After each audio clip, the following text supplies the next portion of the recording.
Welcome to Nerd News, a column where I want to talk to you about the latest news in the nerd world, book, movies, games, a little bit of everything, depending on what news I come across that strikes me. I want it to be a very spontaneous column where we can talk a bit about our common passions. But before starting, I'm going to translate in English my novels and novellas pretty soon.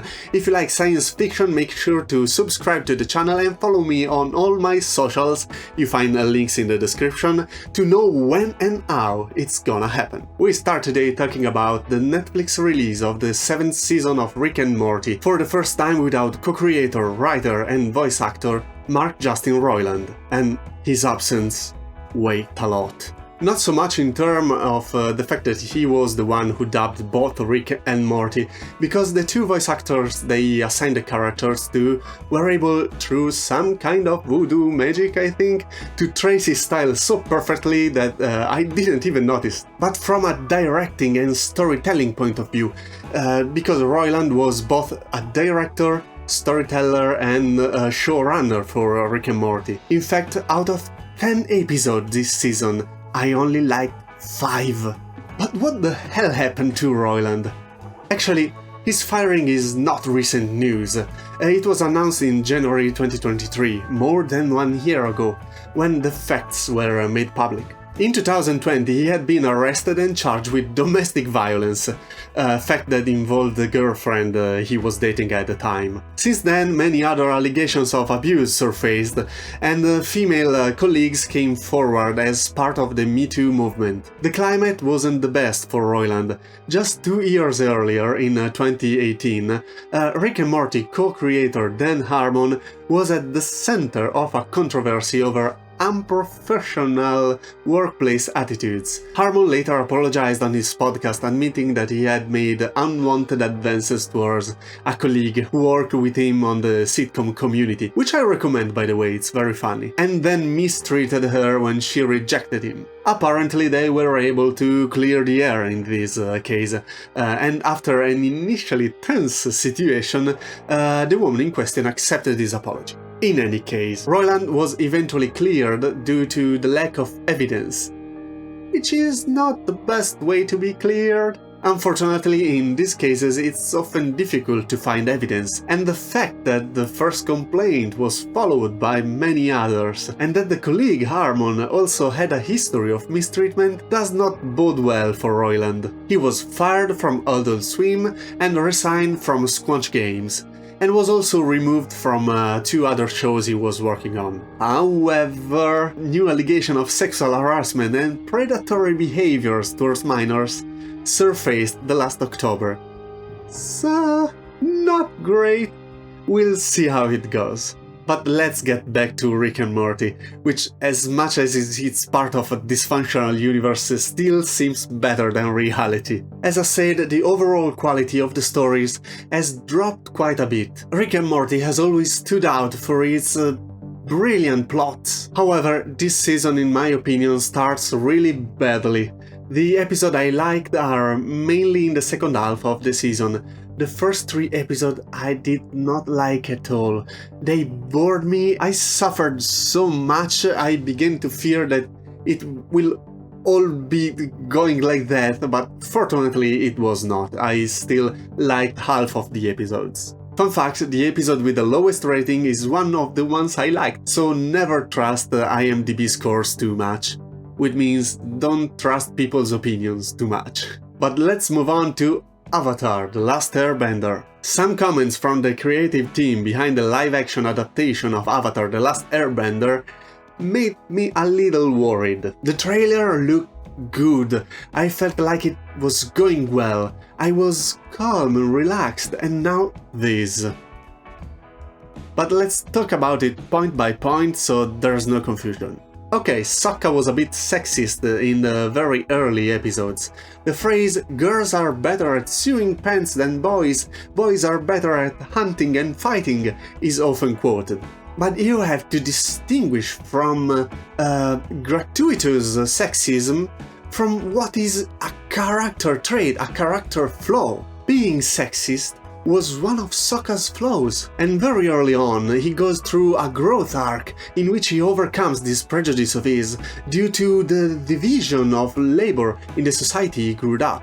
When they start traveling with Aang and encountering other cultures and meeting Suki and the Kyoshi warriors, there is an entire episode devoted to this issue, during which Sokka's notion of masculinity and gender roles are shattered and Sokka grows as a character. Sokka's flaw becomes an issue that the show deals with great maturity for a kids show, as some of these comments put it.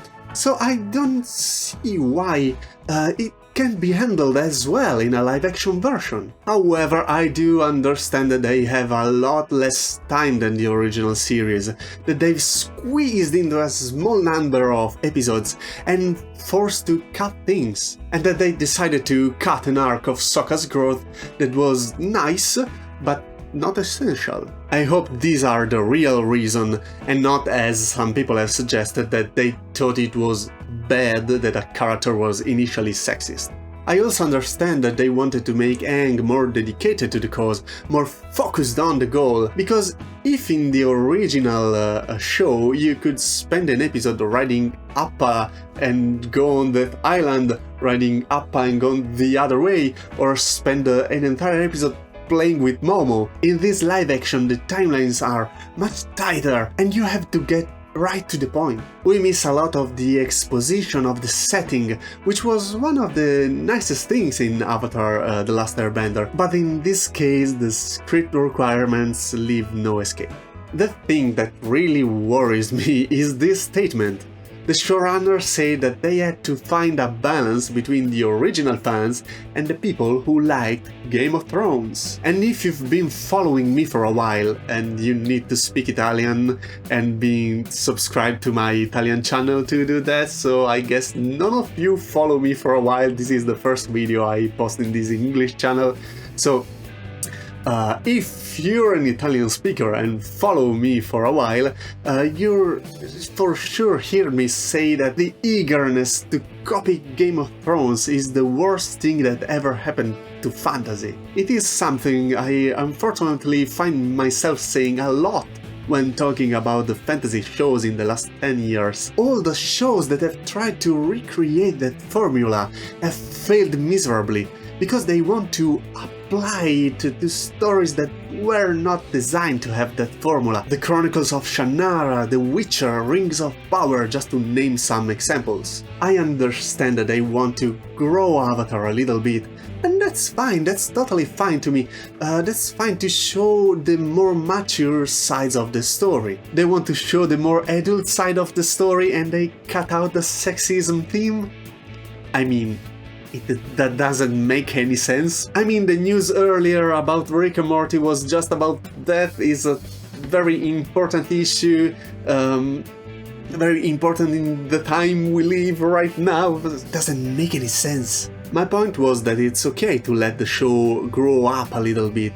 It's possible that certain things will play better in a live action if they're made less juvenile. Animation and live action are different mediums. Some things that work in one sometimes do not work in the other. That's why we talk about live action adaptation. But let's not forget that even stories that are aimed at children can be very good and appeal to adults. I'm afraid that if they remove the more light-hearted subplots because there is no time to fit them in, and make the story more adult and gritty and grim, they will distort the original atmosphere, which was made up of very strong contrasts. If you take away the light-heartedness, all that is left is the grim part, and everything falls flat and risks destroying the mix that people fell in love with. So I only hope that they have good taste and just remove the more silly humor that wouldn't fit well in a live action,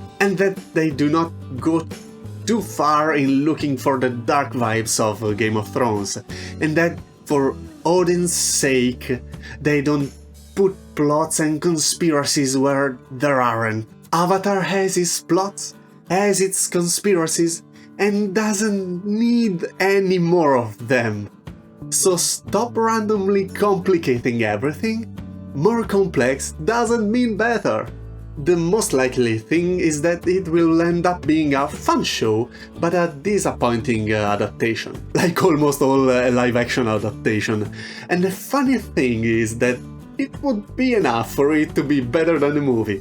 In fact, what am I saying? The trailer is already better than the movie. And that's all, folks. And if you want me to cover some particular news, just comment it down here, and also comment and tell me what do you think about the 7th season of Rick and Morty and about the Avatar Netflix adaptation. Thank you for watching this video, see you soon in another one.